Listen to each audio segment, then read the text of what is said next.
Good morning and welcome to another Foreign Policy Research Institute Africa program presentation. This morning we will be joined by our senior fellow Michael Walsh and Mr. Joel Polak. And if I get this wrong, Joel, correct me, but a roving editor or senior editor for Breitbart News and a former consider a candidate to be ambassador to South Africa. And for those of you who are diplomats, you know, sometimes that doesn't work out, but we still consider him to be someone who's knowledgeable of events in South Africa and who can talk with some authority about it. We'd like to welcome all of you and remind you that while these presentations are free to you, they're not free to us. So we encourage you, if you are not a member of FPRI, to consider joining, or at a minimum, please be generous in a donation to the Africa program so that we can continue to bring you events such as this. And with that, I'd like to also remind you before I turn it over to our moderator and our guest, if you have questions, please put them in the question and answer section, not in the chat so we don't miss them. At about the halfway point, we will be taking questions from the audience. And with that, I will turn it over to Michael Walsh. Michael, the floor is yours. Thank you, Ambassador Ray, and thank you to the Foreign Policy Research Institute for having us today. Joel, I'm very excited to have you on this episode. For us, it's the Ambassador Series, and you were in preparation for moving forward with this nomination process. So you're very knowledgeable about U.S.-South Africa relations. You're knowledgeable about the Trump administration and the policy approach that the Trump administration has pursued thus far with respect to South Africa. So I wanted to start out by talking about the events in South Africa and to kind of set the context for this discussion with U.S. relations with South Africa. So last year, obviously, there was a huge shift politically in South Africa. We had the elections. Most South Africans are very familiar of all the political parties and how the elections played out, but many of our American guests probably are not as familiar. In the United States, many of our even subject matter experts couldn't name, say, the 5 or 6 top parties in the election. They could only name the first 2 or 3. So it's a very complicated thing for many Americans who don't follow South African regularly. So I wanted to ask you, the GNU formed, Government National Unity, in the aftermath of the election. We saw a big shift. The ANC got a lot fewer votes than it had in past elections. And then we had a number of things happen that led to instability in the GNU. There were discussions about the national health care insurance implementation. The Expropriation Act became a big deal. The discussions about the portfolios of which parties got which portfolios in the government. And now we have the budget dispute. So can you walk us through how this actually impacts the U.S. stance in relations with South Africa moving forward? Sure. Well, let's give a little bit of background. The African National Congress, the ANC, is the dominant party in South Africa and has been since the 1994 elections. At one point, it was winning more than 2/3 of the vote, but in 2024, it was pushed below 50% for the first time in 30 years in post-apartheid South Africa. Its main opposition party, the Democratic Alliance, received over 20% of the vote. Now, the Democratic Alliance, or DA, and full disclosure here, I worked for them for 4 years from 2002 to 2006. They are formed from 2 earlier parties. The core of the Democratic Alliance comes from what was once known as the Democratic Party, before that the Progressive Federal Party, before that the Progressive Party. The Progressive Party was the only anti-apartheid party that still operated within South Africa's white parliamentary system and was represented for many years by Helen Suzman, famous human rights activist. She passed away in 2008. She was the strongest and most vocal opponent of apartheid within Parliament for many years, but often a lone voice.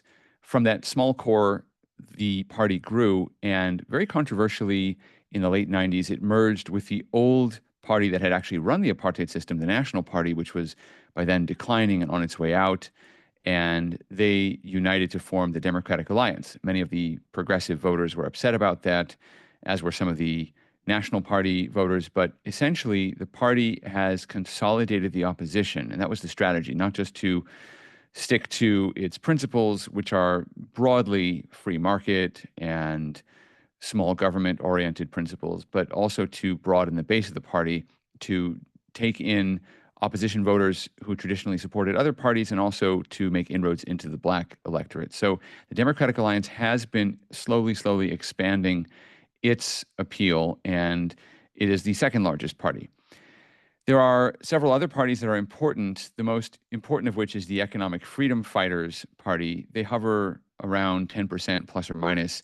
They are led by the dynamic, charismatic, and very controversial Julius Malema, who is now famous for singing the song Kill the Boer, Shoot the Farmer, an old struggle song that was revived by Malema and has been the subject of litigation for many years over whether it violates South Africa's hate speech laws. The courts have ruled that it doesn't, and the Constitutional Court recently decided not to hear an appeal to that, but he often gets media attention in the United States because of the provocative things that he does. He has a small but committed following, and that became important in the aftermath of the 2024 elections. So the ANC fell below a majority for the first time, and the Democratic Alliance then had a choice to make. It could either try to form its own government using a coalition built out of all of the smaller parties, or it could unite with the ANC in a government of national unity. It eventually opted for the government of national unity, although I was on record saying that I thought the ANC should be relegated to the opposition and the Democratic Alliance should try to put together a coalition. The problem was that the Democratic Alliance, the DA, ran on the idea that the Economic Freedom Fighters, Julius Malema's party, the EFF, as well as a similar party called MK, or Umkhonto we Sizwe, which was the name of the ANC's militant wing during the struggle against apartheid. It's basically a pro-Jacob Zuma party centered around former President Jacob Zuma. The EFF and MK had to be kept out of government because essentially they favor the forcible racial redistribution of land. They favor essentially tearing up the Constitutional Compact of 1994 and 1996, which is when the Constitution was formally adopted. And so the DA said, if the EFF and MK are in government, it's all over for South Africa. So vote for us and some of the other parties that have agreed to work with us, and we will keep the EFF and MK out of government. That was the commitment they made to the voters. So they struggled to turn around and say to those same voters, actually, now that we can form an opposition coalition, we're going to bring the EFF and MK into government with us. So they didn't do that. So they ended up going into a coalition with the ANC, the Government of National Unity, and that has held for the last year, although it does seem to be near collapse, barely hanging on.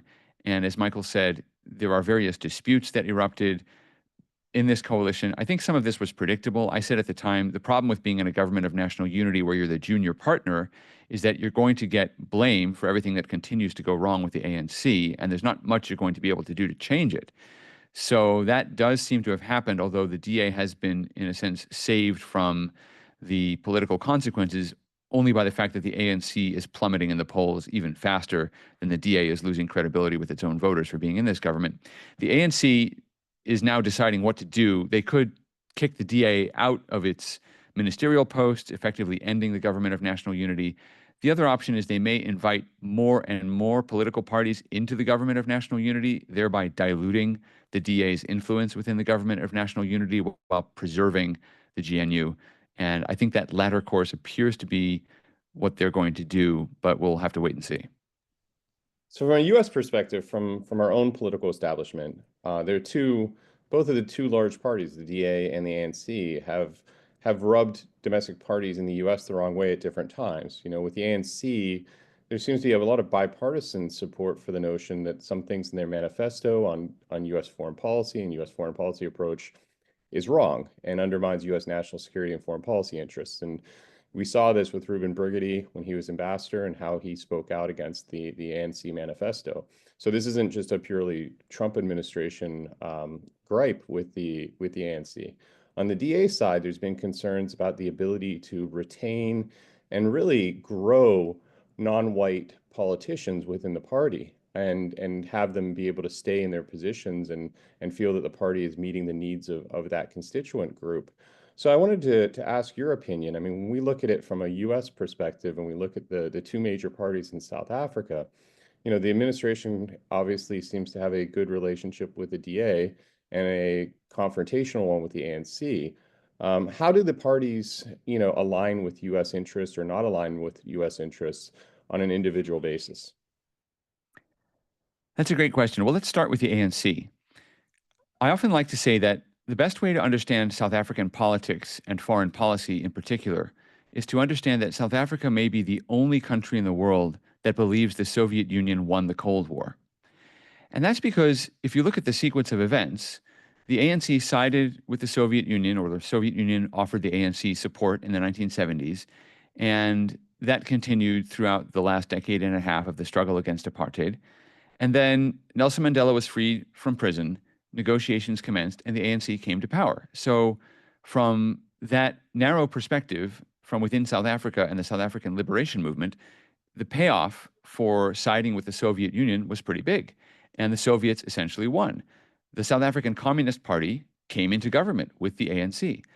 So the ANC is committed to a vision of a bipolar or multipolar world in which there is a power opposite the United States. Now, they've struggled to find what that opposing power would be since the fall of the Soviet Union, but they have found remnants of it in Russia, and they have found the beginnings of a new alternative in China. And of course, they're also siding with various other rogue states like Iran. At one point, there were even meetings with North Korea, but long before Trump was meeting with North Korea. So South Africa has looked for enemies of the United States with whom to build bridges. Occasionally, this has actually been okay with the United States. For example, the Mandela administration had some ties with Muammar Gaddafi in Libya. That enabled the United States to work with South Africa to get some hostages out of difficult situations and so forth. But generally, this is not something the United States likes.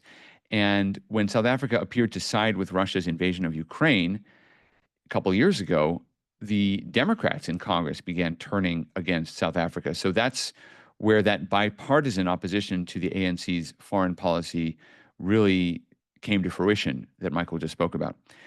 On the DA side, the concern about the party's struggles in the Black community is one, of course, that the DA shares, because it cannot grow to become a majority party in South Africa without cultivating Black votes. The problem is twofold. First of all, a legacy of mistrust. The Black electorate simply has trouble trusting a party that is still led to this day by white and minority politicians, minorities being members of other racial groups other than African South Africans, Indians, mixed race or colored South Africans. There's a level of mistrust that still hangs over. The other problem is that the incentives for Black politicians to leave the Democratic Alliance are simply so strong. The typical career path has been that the Democratic Alliance, because it wants to cultivate Black leadership, will identify talented Black individuals and invest in them and bring them up through the ranks and give them high-profile positions. And then those individuals will leave, either crossing the floor or breaking away from the party to start their own parties. And that's because they have every incentive to do so. Once they've established their voice and their presence, they can then have more control over their own destiny or potential access to greater power if they side with the ruling party or start their own project. So the Democratic Alliance is really stuck. Having said that, there is still a hunger and desire within the Black electorate for alternatives to the ANC. Typically, voters that become disillusioned with the ANC look for other parties that are adjacent to the ANC, like the EFF. But slowly, you are seeing the DA pick up Black voters. The Democratic Alliance, it should be said, is the only party that has shown itself to be capable of governing in a serious sense in South Africa. Practically the only really functional province of South Africa's 9 provinces is the Western Cape province, where Cape Town is located. And it's not just Cape Town, it's the environment around Cape Town for several hours drive in north and east and northeast direction. You can drive through the Western Cape and the roads are in good shape. The towns are well run. There's industry, there's agriculture. It feels almost like a European country. That's how the DA has run the Western Cape and Cape Town. You immediately notice the difference when you go to other parts of the country. And also, if you have some experience with South Africa over time, you will notice the decline even in Gauteng province, which is where Johannesburg is, you'll notice the decline in ANC-led provinces. The ANC and other parties simply seem incapable of or uninterested in governing, and the DA, whatever the racial composition of its leaders, seems to be the only party really capable of interacting with other countries in a way that can deliver results. So let's talk a little bit about the last couple years of U.S.-South Africa relations and move away from the parties and now start talking about the government of South Africa. So when we look at the last few years, military exercises with China and Russia struck a chord with Congress and administration. Lady R incident happened with the covert transfer reportedly of weapons to Russia that led to a huge investigation. The Hamas call between the former foreign minister and expressions of support for Palestine and Palestinian groups, including U.S. designated terrorist organizations by certain officials. Then we had the ICJ case. Then we had visits to meet with Polisario Front, which is another organization that's a national liberation movement, which Morocco considers to be a terrorist organization, and the U.S. has recognized sovereignty of Western Sahara now. So that's another contestable issue for the U.S. Now you have the nuclear deal with Iran, and you have discussions about BRICS dollar replacement. So when we look at all of these issues, do you put them in the same bucket, or has there been an escalation in the approach that South Africa has taken with respect to the United States? There's definitely been an escalation, and one specific issue, the issue of the Israeli-Palestinian conflict, does stand apart for reasons I'll make clear in a moment. But going back to what I said earlier, South Africa, again, views the Soviet Union as having won the Cold War and is constantly trying to recreate a bipolar world or multipolar world where the United States has some opposition. That is not new. That has been going on for 30 years. It has accelerated somewhat, but the South African government has done that, and it has done that believing that it can have it both ways, that it can have positive trade and cultural relations with the United States, as well as aid from the United States on the one hand, and on the other, that it can cultivate relationships with these rivals to the United States. And it believes that partly because typically when the ANC aligned South African political leaders interact with American political leaders, they tend to interact with American leaders on the far left who don't question South Africa's entanglements with rival powers and in some cases may even encourage them. So until recently, there hasn't really been an awareness, I think, within the South African political establishment that these contradictions might eventually become unsustainable. And this didn't start with Trump. It really started under Biden, but it has really accelerated under Trump, with Trump coming out with his executive orders and so forth. The specific issue of the Israeli-Palestinian conflict does illustrate something about the ANC's interest in relations with all kinds of other liberation movements, both violent and nonviolent. The ANC, again, sees itself as non-aligned, which in this context means really creating an opposition to the United States, even if, again, the ANC sees itself as having friendly relations with the United States. And so the ANC practices a kind of solidarity politics. The reason this has accelerated in recent years is that as the ANC's domestic governing failures continue to mount, this kind of solidarity symbolism, almost a nostalgia for the anti-apartheid struggle, becomes more and more important in shoring up the ANC's domestic political support and its self-image as a liberation party. The liberation recedes into the background, recedes into history as people are looking at electricity that doesn't come on and jobs that don't materialize. So the ANC has to revive that sense of being the liberation movement. And so it does have these connections with all these different anti-Western groups, including non-state actors and sometimes terrorist organizations. And that brings us to the issue of the Israeli-Palestinian conflict. The ANC, as you mentioned, took Israel to the International Court of Justice and accused it of genocide. The presentation by the South African advocates makes it clear that South Africa believes that Israel has no right of self-defense against terrorism whatsoever. That's actually the essence of the argument, that because, in its view, Israel is an occupying power, South Africa says that Israel has no right to resist the methods used by the occupied population against the occupier, no matter what those methods might be. And that's cited by South Africa as a principle in international law. It isn't really a principle in international law, but it is a principle around which some of these liberation movements have united. And it's a principle dating back to the Soviet sphere of influence in the darkest days of the Cold War. So again, there's the attempt to pick up the remnants of that Soviet satellite system and reconstitute it. But the Israeli-Palestinian conflict is important for an additional reason, which is that South Africa has moved closer to the orbit of rogue states like Iran. And it's done so at the same time that its own domestic Muslim population has played a greater role in politics, not just as a voting bloc, but also in terms of senior positions within the ANC, within DIRCO, which is the Department of Foreign Affairs. And they have had a more profound effect on foreign policy over the last 2.5 decades. So when this really exploded into South Africa, it was really 2000, 2001, the World Conference Against Racism in Durban, which was an anti-Semitic hate fest. I actually covered it as a journalist there.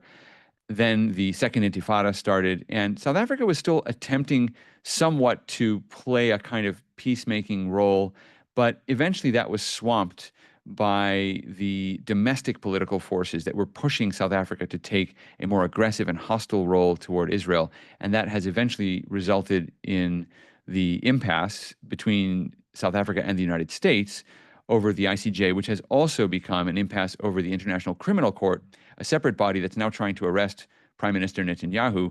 The Trump administration, in its first term, applied sanctions to the International Criminal Court, the ICC, for trying to investigate U.S. soldiers. President Biden reversed those sanctions. President Trump, in his second term, has now renewed those sanctions. And South Africa has publicly said that Trump is wrong for renewing sanctions on the ICC. The irony there is that South Africa tried to withdraw from the ICC several years ago when South Africa refused to arrest the truly genocidal dictator of Sudan when he visited South Africa. So South Africa likes international institutions when it can use them against Israel and against American allies, but it doesn't like them when belonging to those institutions requires South Africa to act against these bad actors in the so-called non-aligned world. So this crisis in foreign policy disagreement between the United States and South Africa has become worse. It has roots that go back 30 years and more, but it has become worse, and it's become worse partly because of the ANC's own domestic political problems, and also because of growing ties between the ANC and Iran and other states that are sometimes involved in these conflicts. There's a rumor, unconfirmed, that Iran actually helped fund the ICJ case or may have filled the ANC's electoral coffers before the last campaign. I haven't seen the evidence to substantiate that, but it is a rumor. It's widely believed in South Africa because the ANC had massive debts before the election. They sent some officials to Tehran. They came back, and then a short while later, the ANC was suddenly able to pay salaries and then filed its case in the ICJ not long after that. That's all circumstantial evidence, but we haven't yet seen the receipts. However, there is that sense that South Africa's relations with some of these governments, which really may be the ANC's relations with some of these governments, Iran, China, for example, may also be pulling South Africa further in an anti-American direction. So the counter argument to this and what you get in South Africa is twofold. I mean, one of it is, Americans are selective in their historical accounts of the relationship as well. And they point to Mandela being, basically revered as a hero in the United States for a movement, while at the same time still being listed as a terrorist. And then they also would point out that domestic politics is playing a big role in the approach the Trump administration is taking. And this was really put down into words by the ambassador for South Africa, who was just persona non grata by Secretary Rubio in an event for a South African think tank, where he accused the administration of playing racial politics as well. So when you look at the South African perspective, I mean, they see the U.S. approach and potential approaches in the future as being violations of international law themselves. I mean, some officials go so far as to say that they're acts of aggression. So when you hear this counter argument in South Africa about the approach the United States government has taken over two administrations, the Biden administration and the Trump administration, how do you respond? Well, I think it's really interesting to zoom out and look at the history of U.S.-South Africa relations dating back centuries. There has been an incredible connection between these two societies that goes back much further than even the existence of the Union of South Africa. But the cross-pollination really begins in earnest in the 19th century. I mean, there are some common roots. You have settlement by the Dutch, for example. You have a kind of Calvinist or dissident Protestant presence in both countries, which went in very different directions once the respective societies took root. But lots of cultural similarities and lots of similar challenges in terms of diversity and issues of race and so forth. But a real cultural cross-pollination in the 19th century. You can see it in the Cape. Cape Town culture is very much influenced by the American emerging popular culture of the late 19th, early 20th centuries. You have the religious culture of South Africa. One of the largest Christian denominations in South Africa is called the Zionist Christian Church. It's not named after Zionism in Israel. It's named after the town of Zion, Illinois, because that was where missionaries came from that helped found the church in South Africa. So it really tells you there's a dialogue going on between the two societies that is a lot older than the present conversation and even older than the question of apartheid. You referenced Mandela, and yes, there is a kind of dichotomy in how Mandela is viewed or was viewed in the United States.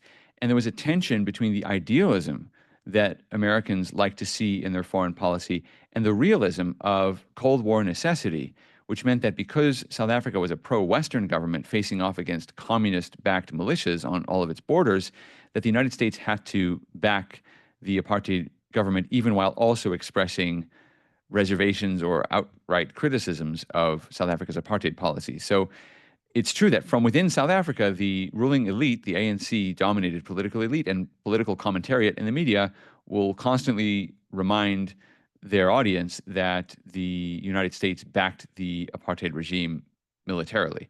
That's true, but Americans never embraced apartheid culturally, nor did the Reagan administration or anybody else say that what South Africa was doing was right and moral and okay and justified. But yes, there was a tension, and at times that took some ugly forms and forms that Americans probably regret today. However, that has now become, I think, an excuse for inaction in South Africa. And more broadly, Michael, and I'm imagining this is where your next questions are going to go, but the South African government puts down the present crisis in relations to a misunderstanding by the American administration. They believe that the Trump administration has been misinformed, sometimes by South Africans going to the United States and telling the administration their particular view of things. And here they're talking about groups like AfriForum and Solidarity, which represent Afrikaner interests. The South African government believes this is all a case of misinformation and President Trump acting on the basis of misinformation. And the only problem, the only task really, is to send the right South African delegation to Washington to explain how the facts really are. And then all of this will be washed away, and the two countries can go back to their former relationship where South Africa backs opposing powers to the United States, but still gets investment and aid money and goodwill. And there's just a reluctance to see that it's not just about the Trump administration, and it's certainly not about misinformation.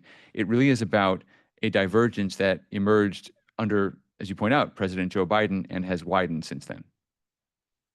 So I want to ask you about the response of the U.S. government, both Congress and the executive branch over the last couple of administrations. Because if we go back to the Bush administration, the massive global health investment that the U.S. has made for decades in South Africa.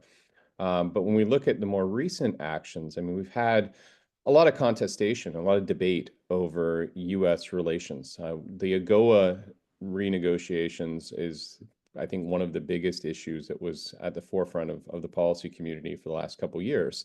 But we've moved beyond AGOA clearly at this point, and we had the aid suspension that happened as part of the executive order.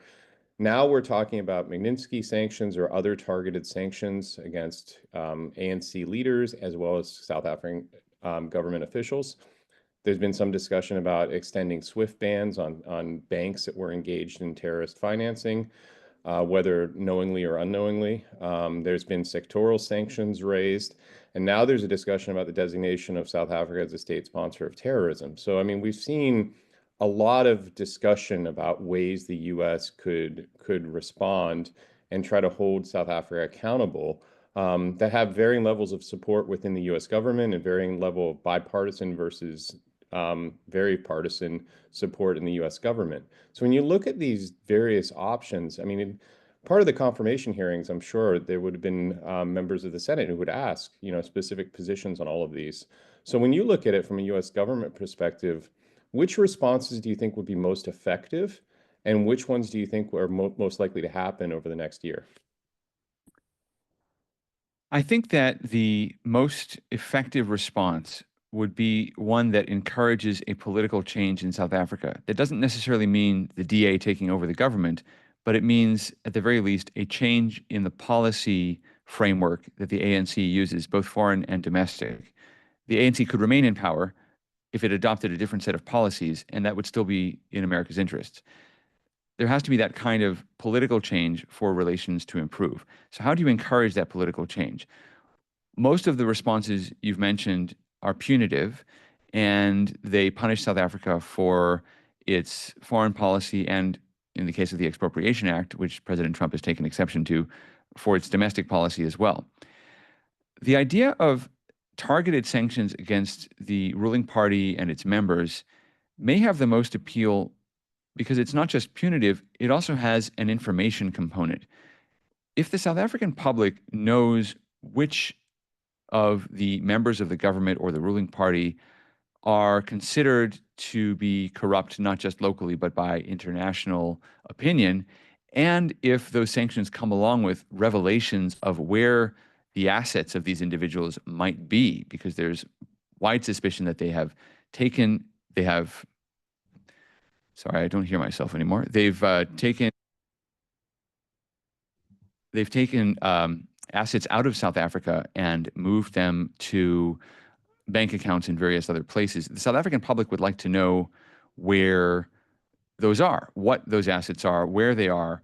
And I think if the Trump administration can enlist the support of the South African public through that information, then I think you could see a domestic push toward political change in South Africa. So that's the reason it appeals to me. The other reason people are talking about things like that is that there's a growing realization that if you apply broader, more sweeping sanctions, for example, kicking South Africa out of AGOA, which arguably South Africa deserves to have done to it because one of the terms of AGOA is that you can't act against American national security interests, and South Africa has done so. But you could kick South Africa out. However, that would impact the farmers, it would impact some of the industries in South Africa, many of which are incubating the very constituency that is pro-Western and that desires political change in South Africa. So you'd be hurting America's friends, essentially, if you adopted sweeping sanctions. And so the idea of targeted sanctions focuses on the parties or people who are seen to be driving the problem rather than on South African society as a whole. So I think that the idea of targeted sanctions is emerging as the best possible solution. Again, not just to be punitive, but to encourage political change and to enlist the support of the South African public in pushing for political change that would make relations between the U.S. and South Africa more productive. So for the audience, there's a Q&A component to your Zoom meeting. So if you have questions, please put them into the Q&A now. We're going to be moving to questions very soon. But Joel, let me ask you about the recent legislation that's introduced by Congressman Ronnie Jackson. And that bill would put these economic sanctions at the forefront because it would require the President of the United States to produce a list of individuals who qualify for these sanctions. One of the things with that piece of legislation, though, is it focused on ANC leaders. It didn't mention DA leaders. It didn't mention MK leaders. It didn't mention EFF leaders. And another issue with the bill is that it's a classified report. It's not a public report. So the members of Congress and the executive branch will get to choose what information that is disclosed to the public. So it's going to be selective. And one of the reasons for that, from a lot of people's perspective, is that, there's concerns about naming certain individuals for corruption, even within the ANC, and the consequences that could have. So when you look at that bill, do you think it's a problem that it's a classified report that they're asking for? Do you think it should be a public report? And how much information is too much? No, I think it has to be public. I think, again, the informational purposes of sanctions are as important, if not more important, than the punitive purposes. Because, again, you have to enlist the support of the South African public if you're going to get the changes you want.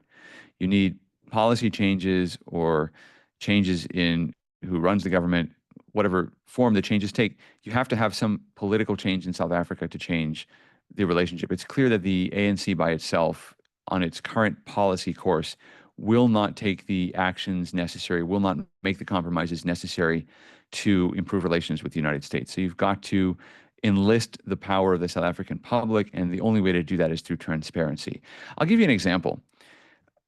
I did a story for Breitbart about a meeting of the Council of the University of Cape Town, the governing body of that university. And in that meeting, it was revealed to members of the council that 2/3 of the private donations to the university had dried up, had disappeared ever since the university started boycotting Israeli institutions. Now, that was not information the South African public had. It wasn't information that the University of Cape Town generally had. And it is information they ought to have had because it reflects on the decision to launch the boycott. And that boycott was in turn a response to pressure from within the university, from the faculty, and from components of the public. Well, if you don't understand what the costs of the boycott are, how can you continue the boycott? Now, having said that, the council still voted to retain the boycott narrowly by a vote of 14-13. Maybe they'll revisit that decision in future.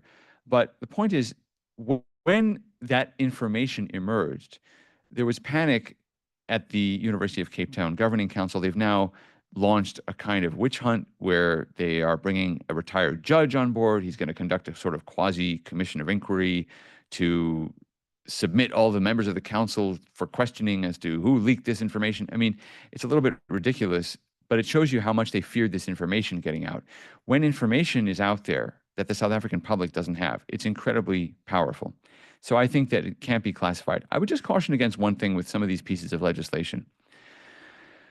There is a kind of faddish nature of social media news coverage, and it does tend to emphasize some of the negative themes of life in South Africa that leave out the bigger picture. It's not to say that they're wrong in some of their criticisms about what's going on in South Africa, but once something takes hold in social media, then there's almost a race to see who can be the first to take the lead on that issue. And so I think some of the first bills we're going to see about responding to South Africa may have that as their audience. They may not be well thought out in terms of their consequences. I'm not meaning to disparage any particular piece of legislation, but I think that it's good that people are talking about things to do, but they have to be thought through carefully with regard to their consequences and not just bills proposed for the sake of a press release and social media presence. I think they really have to think through what are the consequences of what we're proposing. Will it move relations forward, or will this simply just drive social media for a little while and then fade away? I'm going to end my question with this. What do you think the consequences of things like this bill will be economically for South Africa? I mean, we look at the Johannesburg Stock Exchange. I mean, there's many ANC leaders have equity stakes in some of these companies. And so if they get named, that could have a knock-on effect for the economy. The rand obviously could have a significant impact on them. And then for the future domestic political considerations in South Africa, I mean, if we had a public report and it wasn't restricted just to ANC leaders, and let's say that, you had MK leaders and you had DA leaders and you had EFF leaders who potentially could get named in this. What is the consequence, do you think, of putting all this information out there in the public domain? Well, it could have a short-term economic impact. I don't disagree with you. I do think, however, that the damage of those sanctions and that information pales in comparison to the damage that's currently ongoing in South Africa due to the corruption of some of these individuals and parties. 25 years ago, South Africa had some of the cheapest electricity in the world. Eskom, the state-controlled power company, had so much energy it was selling electricity to neighboring countries, and it was experimenting with new nuclear technologies. It was really at the forefront. Thabo Mbeki, the president at the time, was talking about privatizing Eskom, and that was supposed to be one of the major private investments in South Africa that was going to attract foreign direct investment. That process was abandoned under pressure from the trade unions and others. And 25 years later, Eskom is basically dysfunctional, and they've gone through several CEOs. I think one of the last CEOs was threatened with poisoning, and all kinds of dramatic things have happened. Meanwhile, the lights don't stay on, and I took my family to South Africa a couple of years ago, and we were in the Rosebank Mall in Johannesburg, which is one of the showcase malls of the city. And the lights went out. And I have small children, so it's obviously scary for small children when the lights go out when they're not used to it. And the emergency lights kicked in. And when we went back to our car eventually in the parking garage, the smell of diesel fumes had just filled the garage because the mall was running diesel generators to keep at least some of the lights on. And we had to walk outside eventually under this column of black smoke from the diesel generators. It's extremely unpleasant. That can't possibly be tolerated. Really, it's sort of seen as like the price of political transition to a more just society in South Africa. But I think South Africans have to stop accepting that as the price. And so whatever economic impact sanctions might have, they would have an impact. I think that impact pales in comparison to what South Africa has done to itself through mismanagement and corruption. And I think the solution has to be to get the country back on track. And if the sanctions are the way to do that, to encourage the political change necessary to do so, then I think it may be a necessary bit of intervention. So before I turn it over to Ambassador Ray, I see we have two questions in the Q&A. So I'll ask one last one so we can fill the time.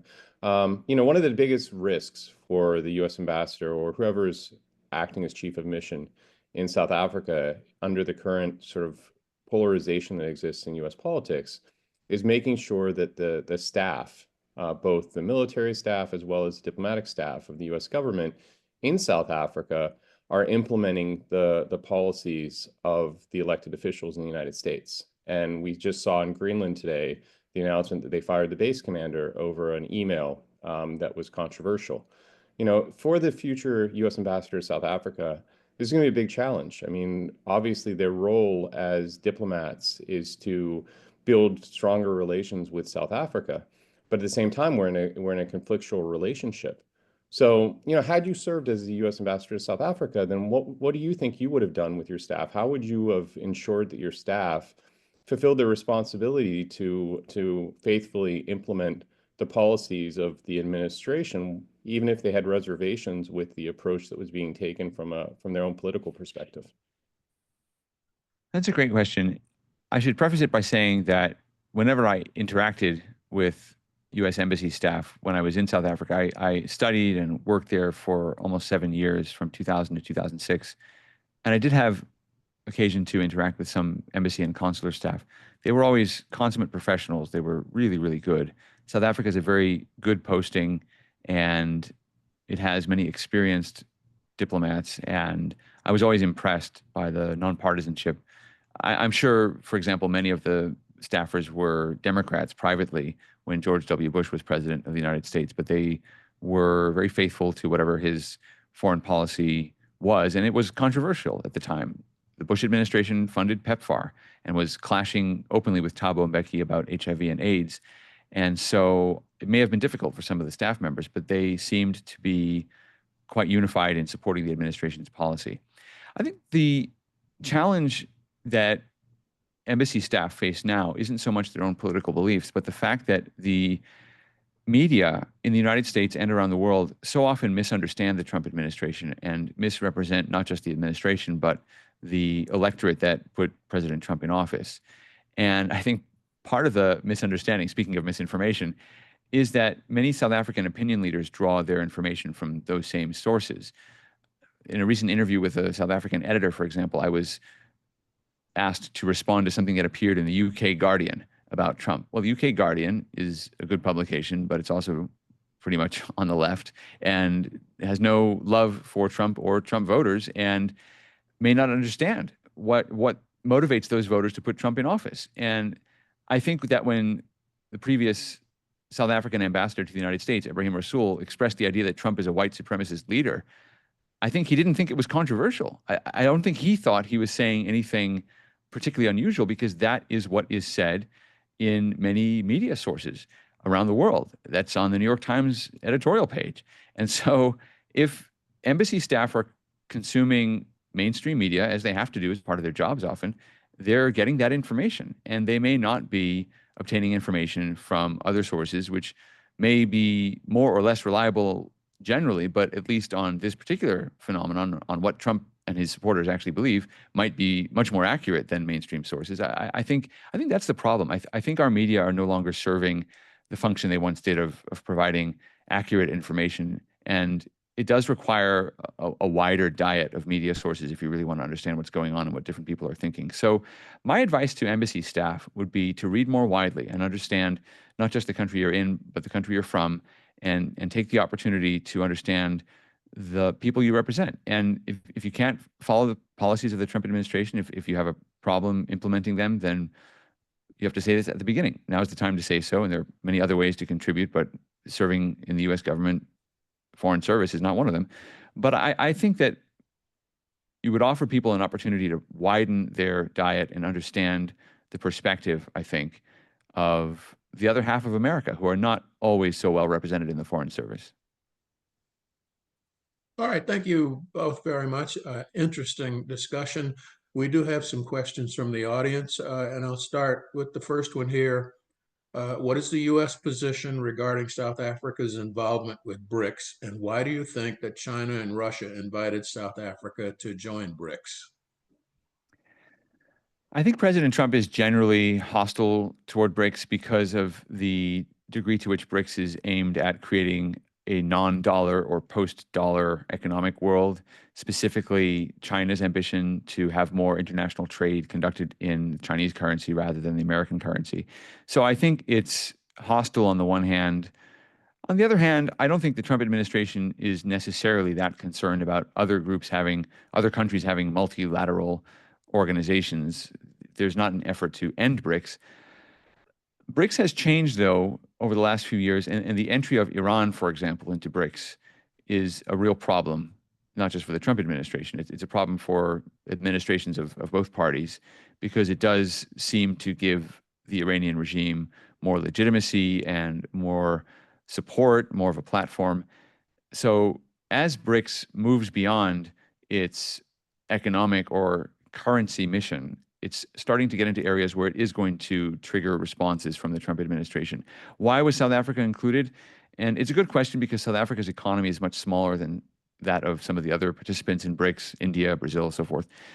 I think the idea of BRICS was also to create a kind of global South alliance, and South Africa really is the most important economy still in Africa, and I think it was included for that reason. You have Brazil also representing South America. So it was important, I think, for the genesis of BRICS to have a diversity of continents represented as a kind of global South alliance against the US-dominated North or West. So I think that's the reason. Great, thank you. Next question. Given the U.S. universal tariffs and potential reciprocal tariffs, is there even any point in talking about AGOA? How do different U.S. goals intersect here? The challenge to AGOA pre-existed the tariff issue. The challenge with AGOA is twofold. Firstly, the Republican House and Republican Senate are much more skeptical of trade agreements than Republicans have ever been before. This is a party marked by Trump's own skepticism, and the days where you could find a coalition of Republicans and Democrats to support free trade agreements seem to be gone. And even though Democrats haven't really had the same internal debate over trade that Republicans have, the dominant faction within the Republican Party right now is skeptical of free trade deals. So AGOA was always going to have problems with renewal in Congress, whether or not South Africa followed one policy or another. The other issue is that if you look at President Trump's past diplomacy, he does not like multilateral arrangements, especially ones where the United States gives other countries benefits and doesn't necessarily receive any in return. But he really doesn't like multilateral arrangements. He is a big fan of bilateral arrangements, and you see this in the tariff negotiations right now. He's trying to meet each of these countries one by one, not to create some grand tariff scheme, even though, interestingly, his 90-day pause includes a kind of baseline 10% tariff on everybody. So de facto, it is a kind of multilateral system that he's created outside of China, and that's part of the genius of what he's set up here, even though there are some deep costs to the ongoing conflict with China. But Trump wants bilateral agreements. And there's an opportunity for South Africa here, and I've said this often. South Africa doesn't have to be wedded to AGOA, even though it has agreements with other countries on the African continent that require South Africa to play by careful rules when it comes to bilateral arrangements outside of the African continent. I do think South Africa can be more ambitious and go for a bilateral arrangement with the Trump administration. And I think he would go for that as well, provided the compromises are there that are seen as necessary by the American side. Okay. Another question here. Did the U.S. try to engage, excuse me, the South African government on the Land Appropriation Act? And are they not considering the fact that the majority of land is still owned by the minority? Well, I don't know what engagement happened, but I can tell you that the issue of racial distribution of land is one that has very little sympathy in the Trump administration, because generally the Trump administration has decided that concerns about what in South Africa is called representativity, the degree to which any institution or economic sector represents the racial demographics of the population as a whole, that is seen as illegitimate in the eyes of the present administration and really in the eyes of many Americans as well. We have a kind of racial imbalance in farmland ownership in the United States as well. It doesn't really come up as an issue in America, and you can start to ask questions about it that make the concept seem absurd. I mean, we don't sit around wondering how many gay farmers we have. So it doesn't really register with Americans. Now, there is an understanding that what happened in South Africa in the early part of the 20th century with the Native Land Act and so forth in 1913 and the reservation of the best farmland for white South Africans and so forth was a deep injustice and grossly unfair and greatly to be regretted and to be fixed if possible. However, it's not something that the United States cares to subsidize. It's really not our problem. That's how we see it generally.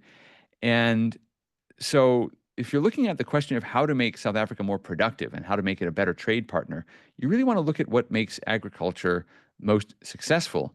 And having stable tenure of land is pretty fundamental to that. The other thing, especially to understand about these debates, is that many conservative Americans, for example, understand that if you had to name one of the worst Supreme Court decisions in history, you would name Dred Scott, which denied citizenship to Black American slaves. And you would name, from a conservative point of view, Roe versus Wade, because conservatives didn't like the right to abortion. But you'd also name a case called Kelo versus City of New London, which is about 20 years old.